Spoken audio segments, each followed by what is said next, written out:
All right, what's going on, everybody? We have a really cool live going today with Colin from Infinite Nutrition, and he is one of their experts on hand with essentially anything nutrition related. But I reached out to him.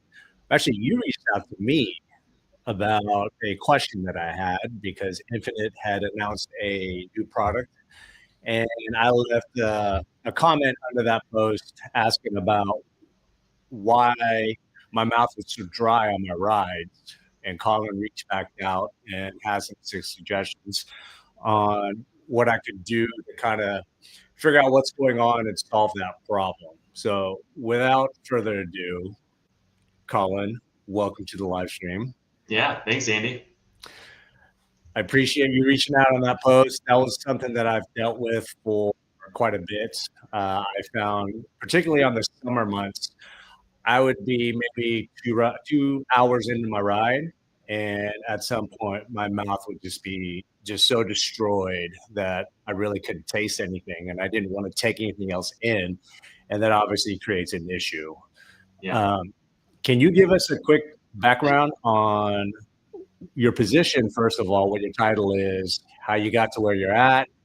Yeah, absolutely. Yeah. So, yeah, hey, my name's Colin. I'm the head formulation specialist here at Infinite Nutrition. I'm also a certified sports dietitian. So that's just one of the premier, sports specific certifications in the nutrition world. So I've had that certification for over 5 years now, just kind of being here at Infinite. But yeah, always was it kind of into nutrition and went to school for nutrition, got my master's in sports nutrition, and the typical dietitian, works in the hospital, and I always knew I just wanted to be kind of more in the sports nutrition world, either with a sports team or with a sports nutrition company. So being here at Infinite is really the perfect fit for me and my interests. I'm a longtime runner, longtime endurance athlete, got into running when I was in middle school and continued through high school, and then kind of transitioned into triathlons for nearly 20 years. Nice. Now just back into, mostly running, but competed at had my pro card, elite card for a few years there. Oh, wow. Lead amateur, for a handful of years. So, got a lot of personal hands-on experience in the sports nutrition world, so I can use that, my own experiences, right? My own, things that I've ran into, and I can help, other people now in this role, help solve their problems, like your dry mouth issue and, gut issues and, so many different things that can pop up when it comes to people doing long, endurance activities. The longer that you're going, the more likely it is for more issues to pop up. Yeah. So your interest in nutrition was always from the perspective of sports. Yeah, when I even in high school, I kind of enjoyed like cooking, and that was, kind of how I like, oh, maybe I can make a, career out of, food, nutrition, that kind of thing, and kind of, just fell into, a nice program at the University of Dayton that was, nutrition and fitness. So I got a little bit of both. And then same thing with my master's at Florida State. It was kind of this mix of both the sports nutrition side, but also some of the exercise physiology and things like that. So kind of really blending, both together, always, again, lifelong athlete, interest in nutrition. And the two obviously go hand in hand and can really make or break, performance ultimately when we're, again, talking about, some of these competitions that, people are doing. Okay. Quick question before we start diving into my specific issue. Yeah. Do you mind me asking how old you are now? I am 37. 37. So how have you found your nutrition needs change as you've aged?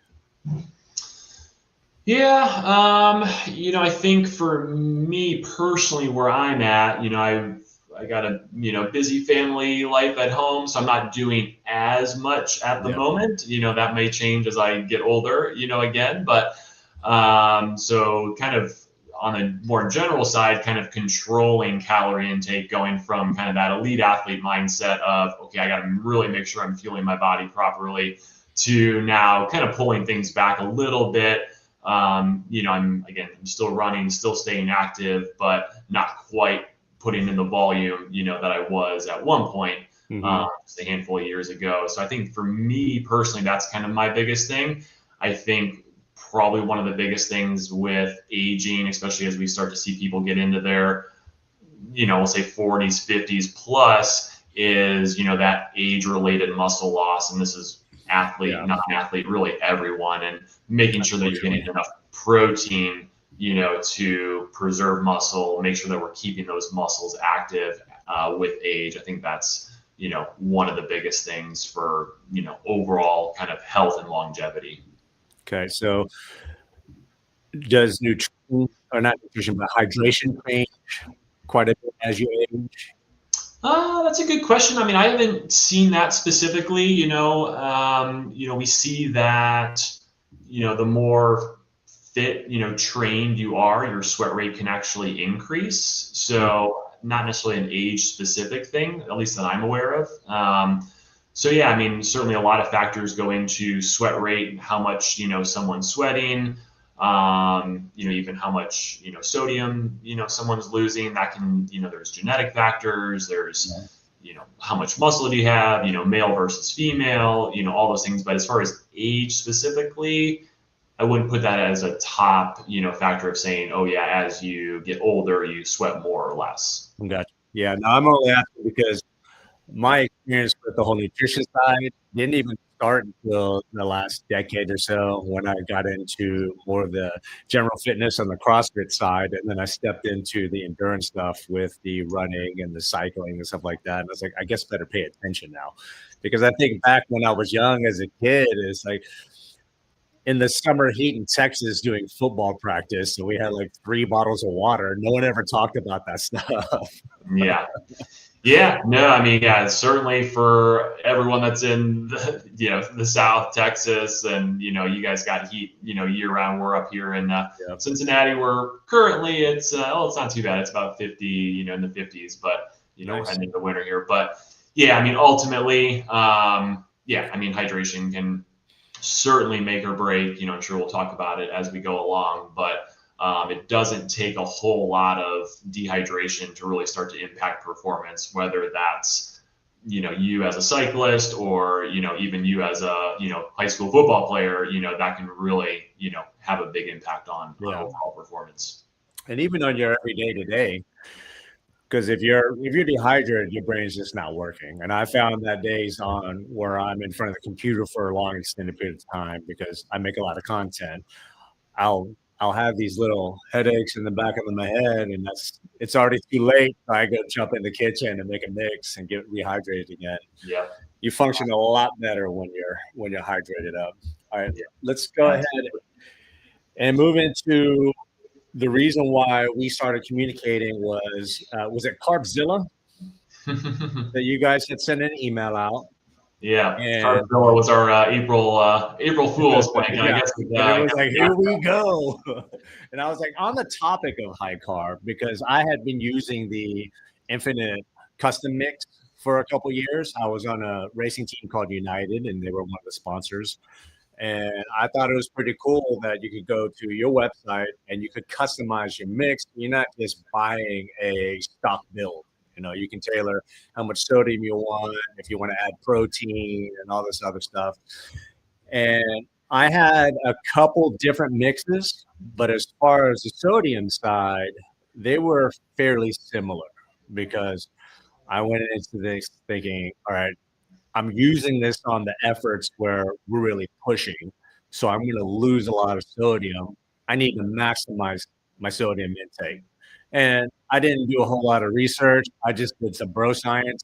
I was like, let me see what I've been taking and how I felt. And let me go ahead and just increase from there. And I found that the mixes helped quite a bit because I used to cramp quite a bit and changing my on-ride nutrition has made huge changes for that. And thanks in part to Infinit.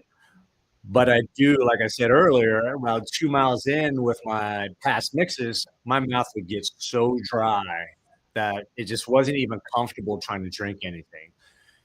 And that's when you asked, is have you done a hydration test? And no, I have not. And that's where we brought in the Nix Biosensor, the Hydration Biosensor. It's a cool little sensor that you just stick on a patch, and the patch goes on your arm. So they were cool enough to send me this to do some testing with. I've got a previous video talking about the install and how to use it. But I finally had a collection of data to give back to Colin. And I'm going to go ahead and bring up some of these screenshots just so people can see. This is the app on your phone. This is the general page as soon as you open the app. And as you scroll through, it has all these different data points based on what you've done. Your sodium loss, electrolytes, all that stuff. It's very in-depth.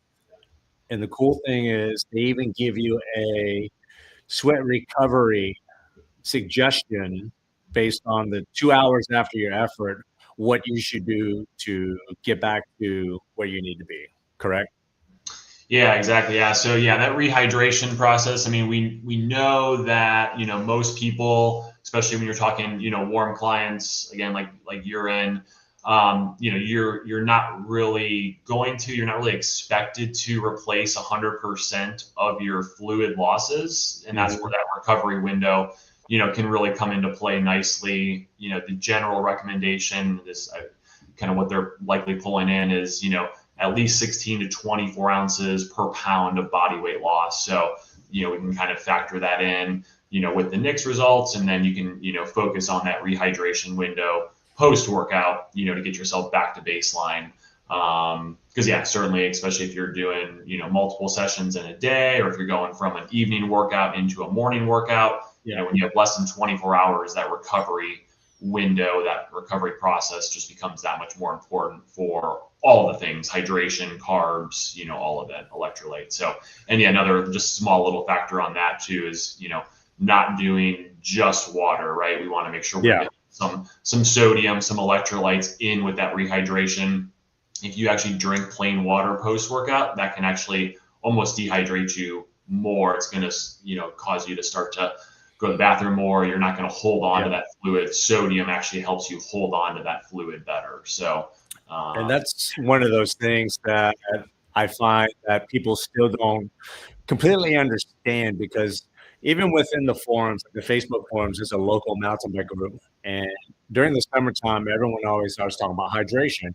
And there's always someone that says, just keep drinking water until your pee is clear and you're good to go.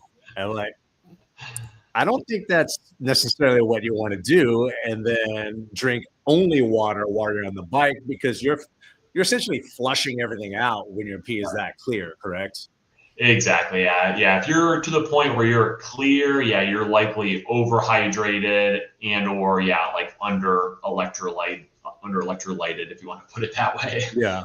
Not enough electrolyte. So yeah, usually that like light yellow is kind of that optimal color. If you're kind of monitoring that, like with a morning, kind of checking in, okay, what's that color there? So yeah, that's a good indicator of morning, kind of actually of your hydration status from the day prior. So if you do kind of just, again, keep little tabs on that. If you notice, oh yeah, you wake up in the morning, your urine is really dark yellow. Yeah, you probably want to go ahead and make sure you're getting on top of that right away, especially if you're going to be doing a workout within the next hour or so. Now, on the topic of going into a ride and making sure you're hydrated correctly, there's people that think you need to, let's just say we're doing a rally.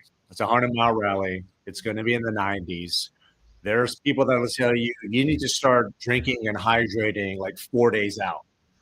And then there's some people that think you could drink the morning of, a couple hours out, and you're good to go. I'm sure the answer is probably somewhere in the middle. But what would you suggest for someone that's about to do something like that?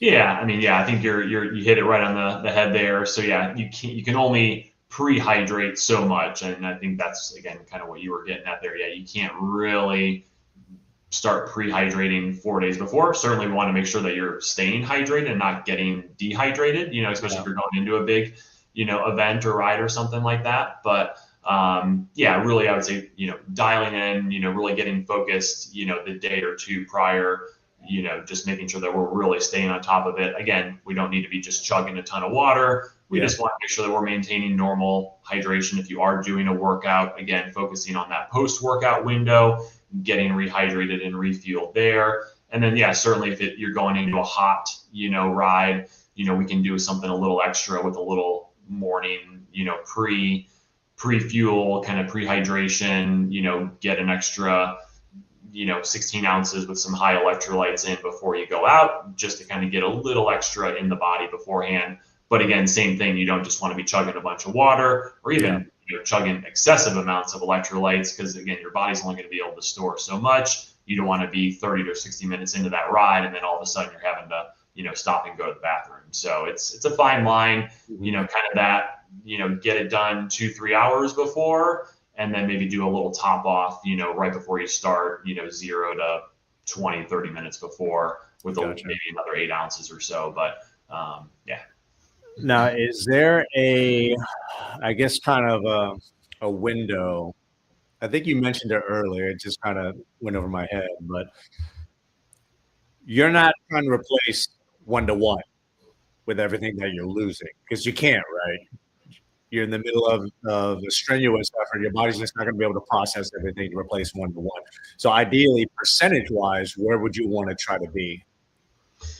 Yeah, general consensus is, we're trying to say you want to minimize dehydration to about 2 to 3% of your body weight. So you're like 165, I had that kind of jotted down here. So for you, we're looking at like a little over 3 up to about 5 pounds, 3 to 5 pounds, kind of in that range, 3.3 to 4.9 pounds. So, if you, get the Nix, great. But if you don't have the Nix, you can jump on a scale, jump on a scale before you go out, jump on when you get back. If you're more than, in your case, 5 pounds down, that's a sign that we're getting to that point where we're, in over that 3% dehydration, where, we would expect performance to be impacted even at 2%.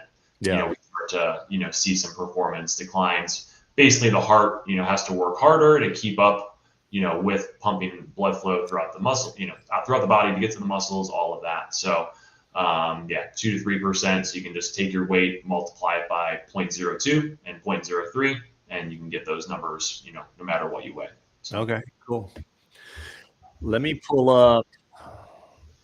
This is one of the workouts, and this is the one that I was most interested in because of the temperature. This is the one that was in, I think it was 101, 102 that day. It was about an hour of not super hard effort on the bike, but enough to stay going. And it was probably zone 3. Did you get a chance to take a look at these? I know it's my fault because I sent everything over late, but I didn't know if you had a chance to kind of peek at the numbers. Yeah, no, I got them all kind of jotted down. Just, I was able to take a look at all of those. So, just one thing I'll kind of highlight. So, with the Nix Biosensor, they give a Nix index, which is kind of cool. And that's just the number there. That's 100 in this case, which is actually the max. And this is going to be a number based on the temperature, the humidity, dew point, solar load, a number of, weather-related factors like that.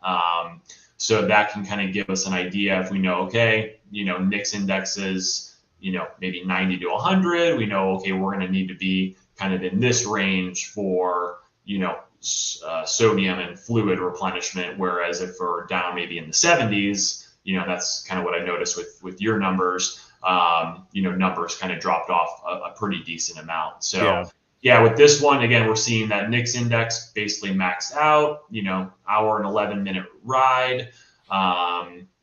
And ultimately, sweat rate, I think, I'm not sure if I'm seeing it on there, but I think I had it jotted down 38 ounces per hour. And then I think I had it jotted down because I think we're looking at maybe total versus hourly. Oh yeah, there they are. So 38, the little number off to the right, top right of each box.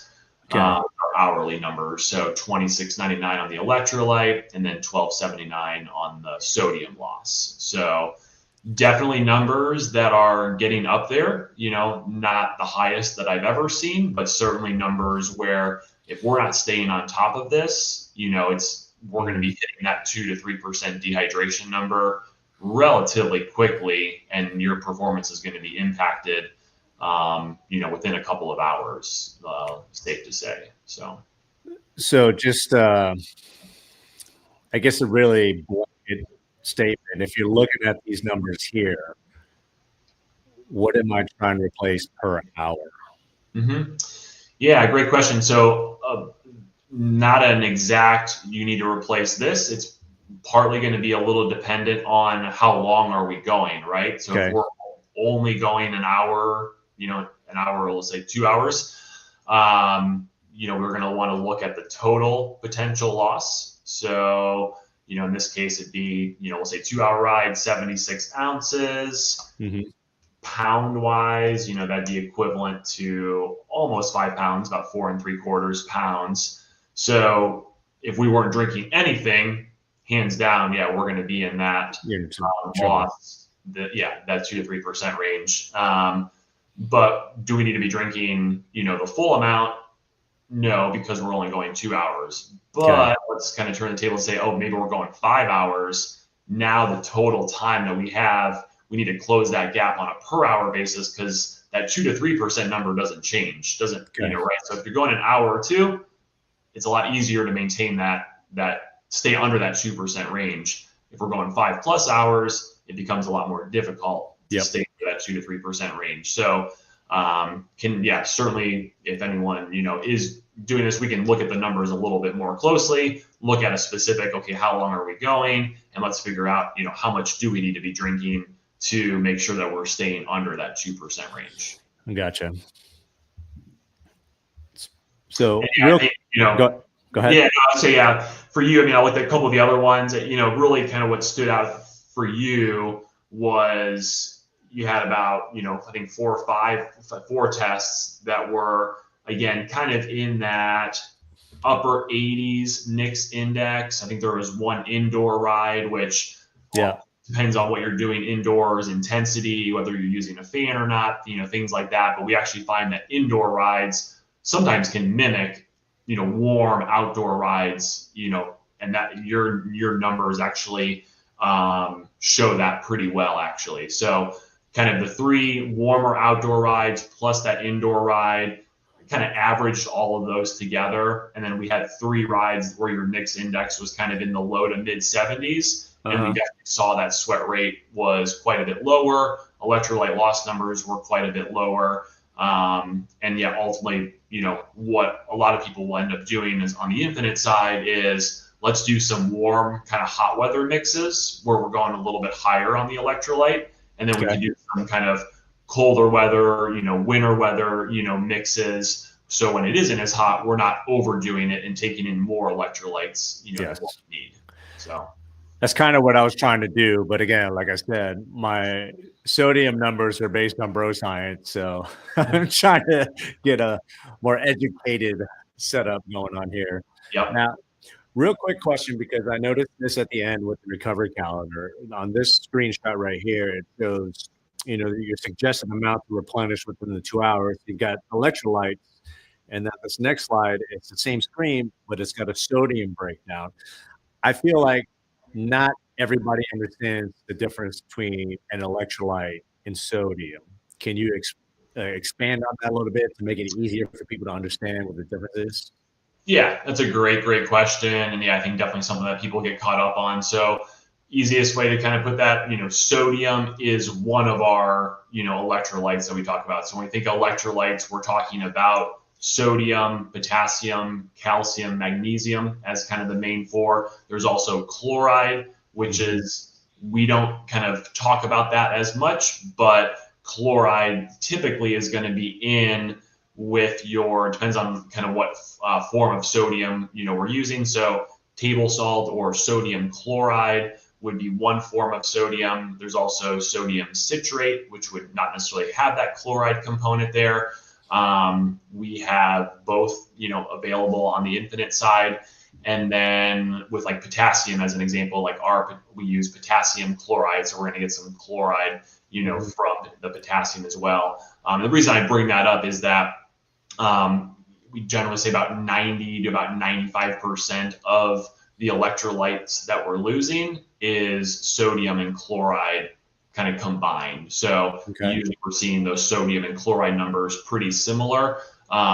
Sodium is just kind of the one that gets talked about more. It's the one that you're going to obviously see on the labels of sports nutrition products. You're not going to always see chloride, listed there. So, and then again, the other ones, potassium, again, potassium chloride in our case, and then we've got a little bit of calcium, a little bit of magnesium in there as well. Those are going to be less than 1%, overall as far as, being lost through sweat. Very little, but especially again, the longer that you're going, you can start to see a little bit of calcium, magnesium loss in sweat. And there's definitely some, mixed, case study, anecdotal, evidence that, some people may be deficient in magnesium. That may help, with some of these muscle cramping issues. Muscle cramping is really not just hey, take more sodium or Yeah.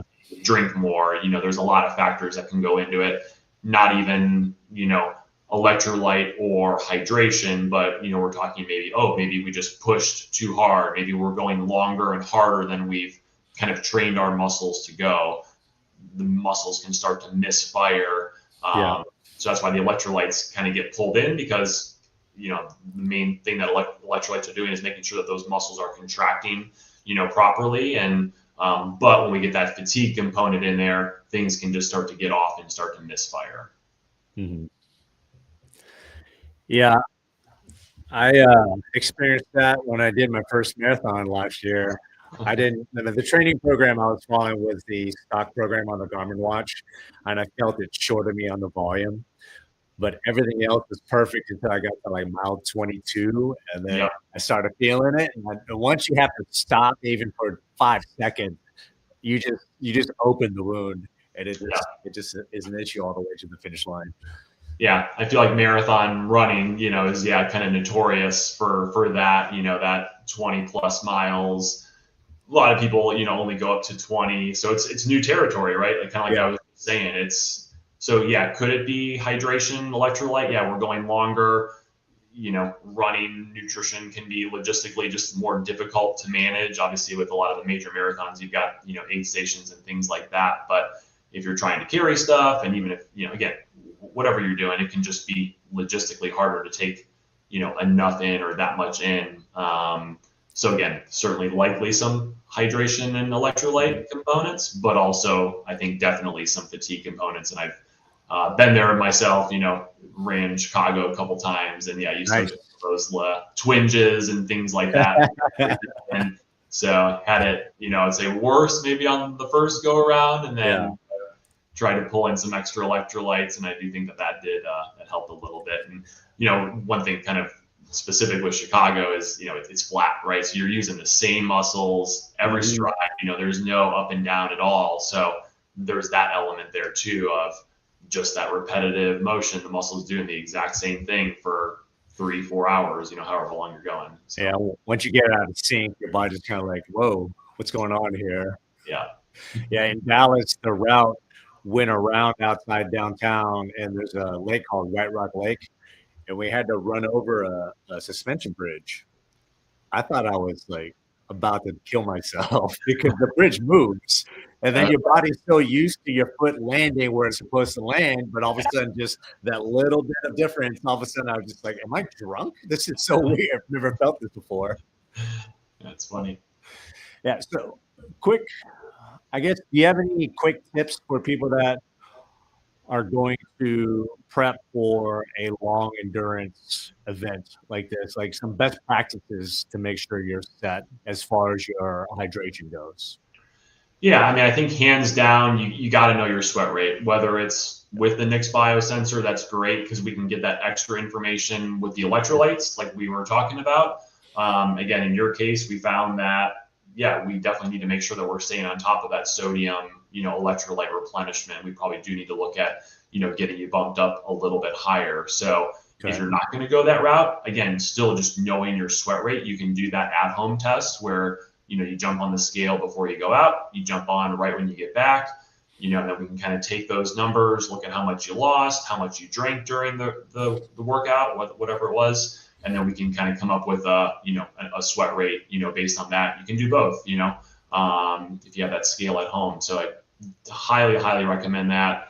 Again, if you're doing anything over, 2-3 hours, you really should know that information. So, and then, same thing, kind of on the fueling side, right? I mean, if you're starting to get up into that 90-minute plus 2-hour kind of range, the muscles can only store so much carbohydrate, and typically we see if you're going hard, say you're running a half marathon for, 90 minutes or 2 hours, you got to be taking a little something in. I mean, you can maybe get by, but you're going to see that fade start to creep in around that 90-minute mark. So if you're doing a hard ride, for 90 minutes or 2 hours, that kind of thing. So we just got to make sure that you're fueling enough. The longer, again, that we're going, the more that we're going to want to be, increasing that carb amount. We've seen that really become more prevalent over the last few years, where this high carb fueling has really kind of taken over, but it's really shown to be effective. And there's kind of this idea of training the gut, to be able to handle, higher amounts of fuel intake. So I think, making sure that we're practicing, what we're going to do on race day. I think that's a huge thing. So if you are doing actual races or events, you don't just want to do something random, that you've never practiced before. So make sure whatever you're using, that you're, doing that ahead of time. You're going through the motions of, okay, this is what I'm going to do. You have a good plan in place. We, really say, nutrition is kind of that fourth discipline, at least in the triathlon world.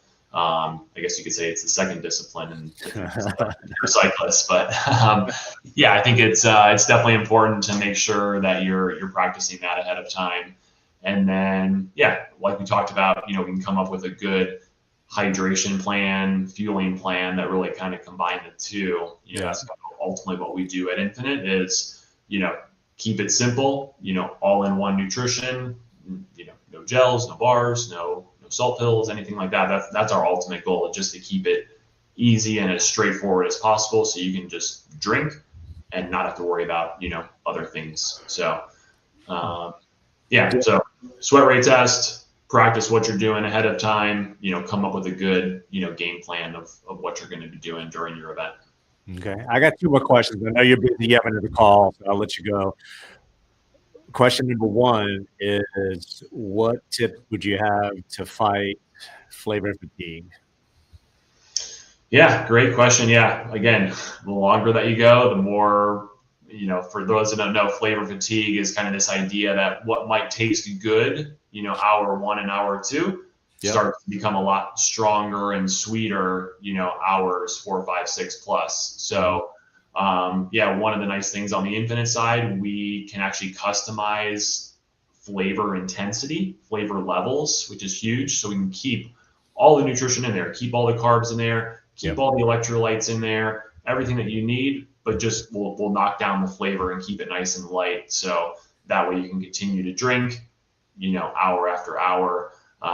So lower flavor, also just switching it up, maybe doing a second flavor if you are getting into something really long, kind of ultra, style distance, 12-hour mountain bike race or something like that.